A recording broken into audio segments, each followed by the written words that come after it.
This is DRF Race of the Day.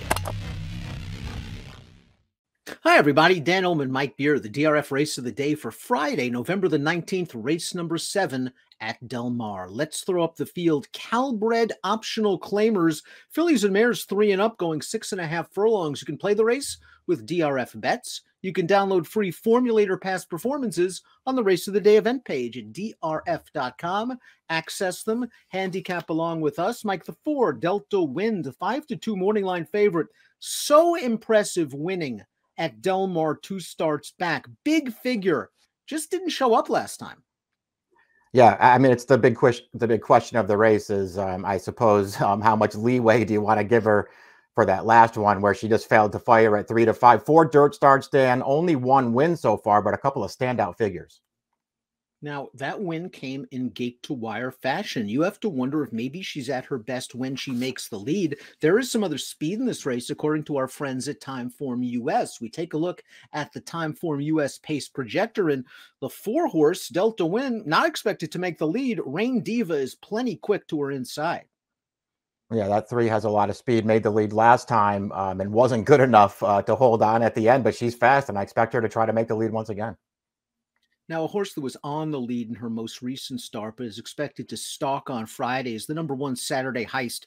Let's go back to her most recent start, coming off a minor layoff against open $25,000 claimers. And this was not a strong field by any means, but she was able to take this race to him, and she wins very handily with a 76 buyer speed figure.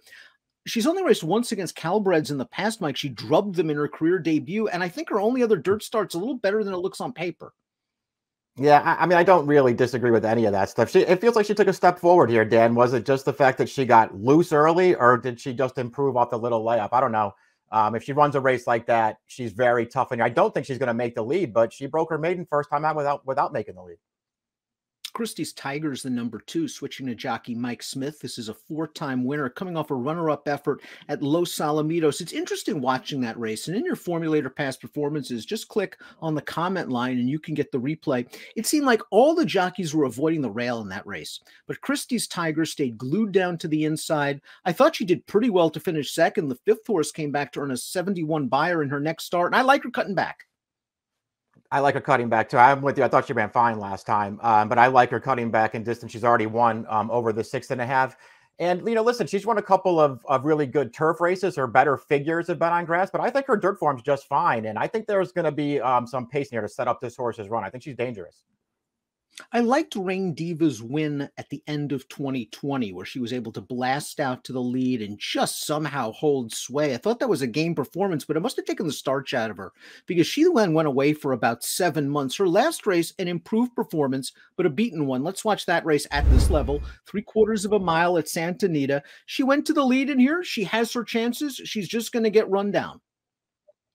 Yeah, I mean, there's no excuse for her. That's the heavy favorite there, Delta Wind, the number 3, and the green cap there, who was in an all-out drive and making up no ground in a disappointing performance. Rain Diva had good speed in this race, got loose early. She's no match through the stretch. She will last for 3rd in here, but I don't know, Dan. I just didn't really see the excuse for her, and I feel like it's going to be even tougher for her on the lead in this spot. So many question marks surrounding Delta Wind, and she could obviously win this race if she runs back to that 86 buyer of 2-back over this track. I'm just not sure I want to take a short price considering those looming questions. She was so impressive at Del Mar. I mean, she set a fairly pressured pace in between horses, drew off under a very confident drive, and then we just saw what happened last time. There was nothing in the tank. I wonder if she needs the lead, but it's nice to know she likes Del Mar. Yeah, I guess that would be the thing. Maybe she just does really like Del Mar. I don't know. I hate to handicap the race that way, but maybe there's something to it.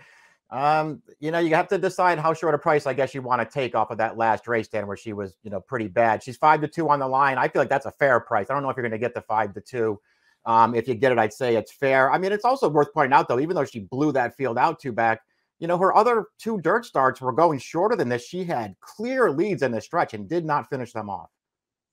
Big Summer's the number 5, and maybe in a race like this, you just take the Stranger. This one's done nothing wrong on turf, 5 starts. She's hit the board in all of them. She scored last time out. What do you think of the dirt pedigree, however? Yeah, I mean, I feel like she's bred fine for dirt, but I feel like she's maybe a little bit more bred for the grass. And, you know, at the end of the day, Dan, she's a horse who has to be better on dirt than she is on turf. And I don't know if that's a proposition I'd be willing to take. A natural double would be, or natural exacta would be, Big Summer and Lila at the Beach. Let's watch her last race at Fresno on October the 8th. And Lila at the Beach, I thought, got a good trip in her dirt debut, returning off of a layoff. She sat off the lead, but she had to go get these horses up front. She did so. It was a nice step up from the speed figures she was earning at Golden Gate Fields. Maybe she's found a home on dirt, but now she's got to do it against tougher. Yeah, she's stepping way up in class for this. She did run a little bit of a better race here from sitting just off the pace, and maybe she is a better dirt horse than. And I think it also helped her cutting back in distance for that last one. Feels like she'll be off the pace once again and trying to rally. All three of the number 7 Cassie Bell's victories have come on turf. She's yet to win from 5 dirt starts, but the last time she was on the surface early in February, just in against probably too tough. That Bella Vito is in very, very good form. She's the kind of horse I think is going to lay back and try to make one run, maybe a minor award. Yeah, maybe you could try to get her in there underneath. I suppose her recent turf form is actually very good. It's a real question of whether she's quite as good on this surface. To me, the key to this race is the number 8, September Secret. And we're going to go back to her most recent dirt start, November of 2020. It was the Golden State Juvenile Fillies. I thought she ran really well. She's the gray horse. She was steadied in behind horses on the turn. She has a lot of work to do in this 7/8 of a mile race. She's going to split horses. She's going to get out, and somehow she is going to get up. This is a very game performance, and unfortunately for her, it preceded a long layoff. Now, I don't like that Peter Miller brought her back on turf for her first 2 starts, and I'm not sure what to make of her dropping her in for 20 here.